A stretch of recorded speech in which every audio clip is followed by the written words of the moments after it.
Welcome to part 2 of this practice. So we're going to be on the floor now. You might want to have a blanket or some extra padding for your knees. You're going to come to all fours. We're going to inhale, take the gaze forward with a slight tilt of the tailbone, and then exhale. We're going to bend at the elbows. You might need to slide your elbows back. The head will come almost to your mat or your blanket or your floor space. Then we'll inhale and we'll come back up, and we'll exhale and we'll come back into this shape. So it's not a full child's pose, it's just a shape like we're bending into it. Now, there are options here. You might want to inhale and then press your hips up and back into down dog.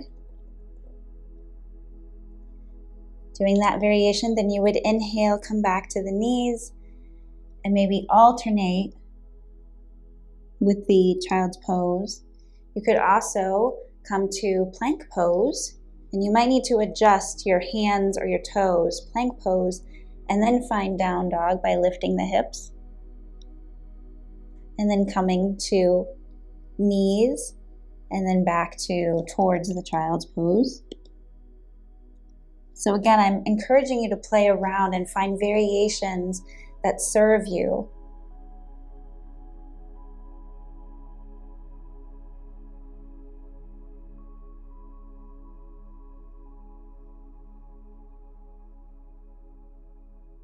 What do you need today? What's your body asking you for?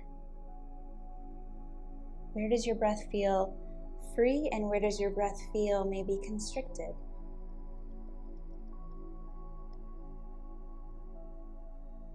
Finding 2 more variations, whatever feels most supportive to you.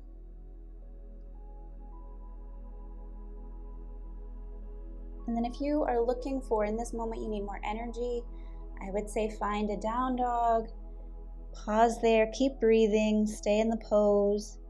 If you're looking for more rest at this point, I would say pause in your child's pose. If you still have those blocks nearby, you could use a block on your forehead. Sometimes a block on the forehead feels really nice. And you can even roll your forehead from side to side. Just kind of connecting with that place in the center of your forehead. Sometimes also referred to as our third eye, that seat of intuition. So allow your eyes to close there. And if you're not using a block, maybe you can use your fists. So just stack one fist on top of the other. And if you're still in down dog, how does that feel in your shoulders? Can you widen your shoulders? So get really broad through your shoulders. And then if you're in down dog, please lower your knees.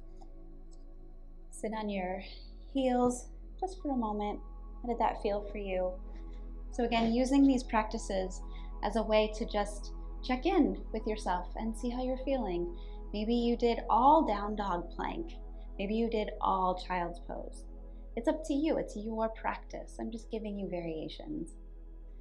Now making your way onto your back.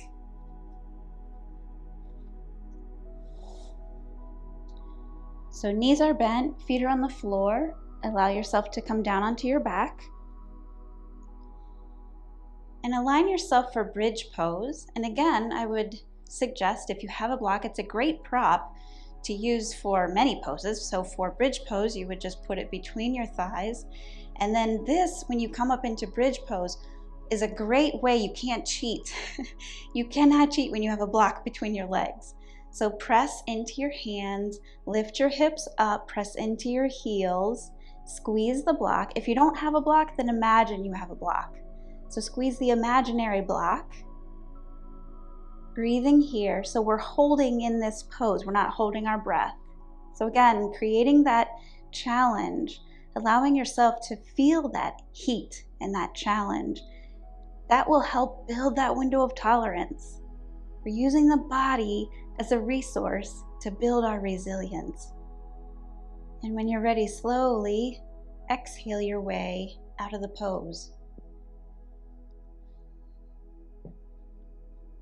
From here, take one knee and then the other knee, not all the way in. Allow the arms to stay straight here.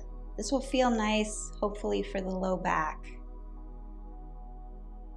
Inhale here, and when you're ready to exhale, then allow the elbows to bend. Allow the knees to come closer towards your chest. When you inhale, extend, straighten the arms. Exhale, bend the arms, take the knees into the chest. Do that a couple times.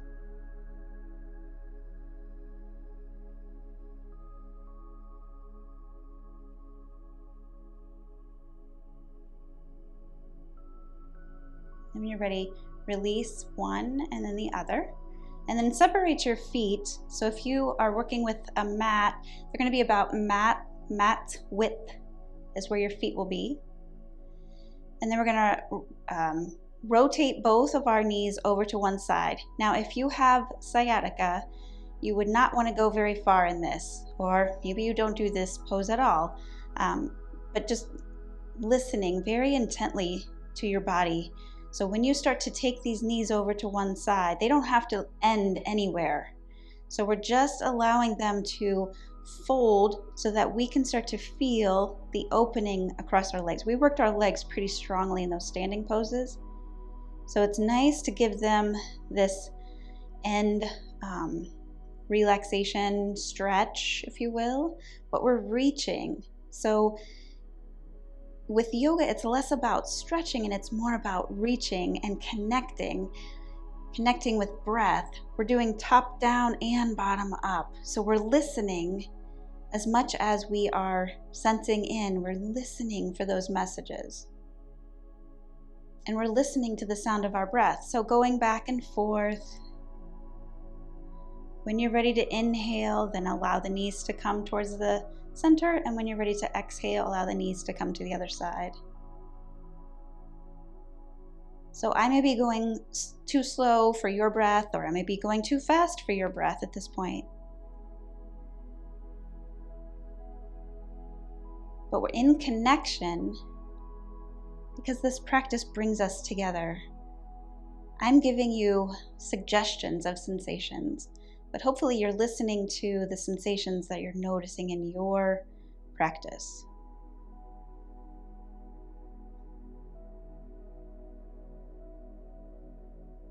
When you're ready, bring both knees to center. Walk your feet in slightly. Take both knees again into your chest. And now take your right ankle and place it over the left thigh, just in front of the knee. So we're coming into this four square type of shape. Then we'll flex this right foot. So flexing that foot helps just give some more protection to this knee, and even sometimes with your hand massaging that. The knee joint likes a circular motion, so this is nice self-massage right here. And then you can stay here. If you like, you can place your hands underneath this left thigh. You can stay there. You can also start to do a little bit of rocking on the low back. Again, if there's no back issues. So if you do have any back issues, you may just want to leave the rocking part out and find a quiet place to rest here. When you're ready, release.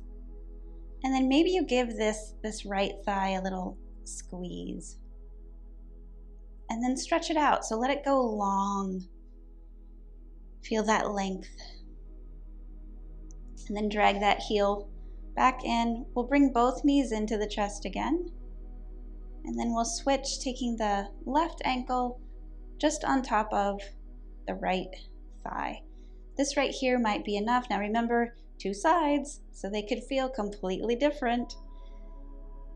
And then the variations are you flex into this left foot, which is the top foot. You would flex into that. You could do the little hand circles on this left knee. Staying here, or maybe threading through. So placing the left hand through that four square shape, and then the right hand clasps on the outside. I like to clasp underneath the shin. Some people will clasp on top of the shin. That's just a personal preference. Depends on how your hips are feeling. And then again, if you like, you can rock from side to side. But of course, if you have back issues, this may not feel like something appropriate for you. So please listen to your body.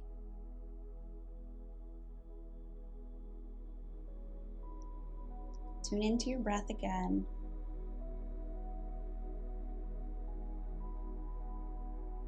If you were rocking, bring that to stillness. Release. So release the right foot down. Give this left thigh a squeeze, either shin or underneath the thigh. Give it a squeeze in, and then release it long. Now, if you like, you can release both legs long, extend your arms overhead, and take up as much space as you can. Imagine that you can touch the wall with your toes and with your fingertips. So get really long here. Breathe in and exhale. And now taking your arms into cactus or into a T position, just roll your head from side to side. Notice how that feels. So rolling from side to side. One side might feel more tense than the other, but it doesn't matter here. We're just wringing it out a little bit, giving ourselves some time to connect.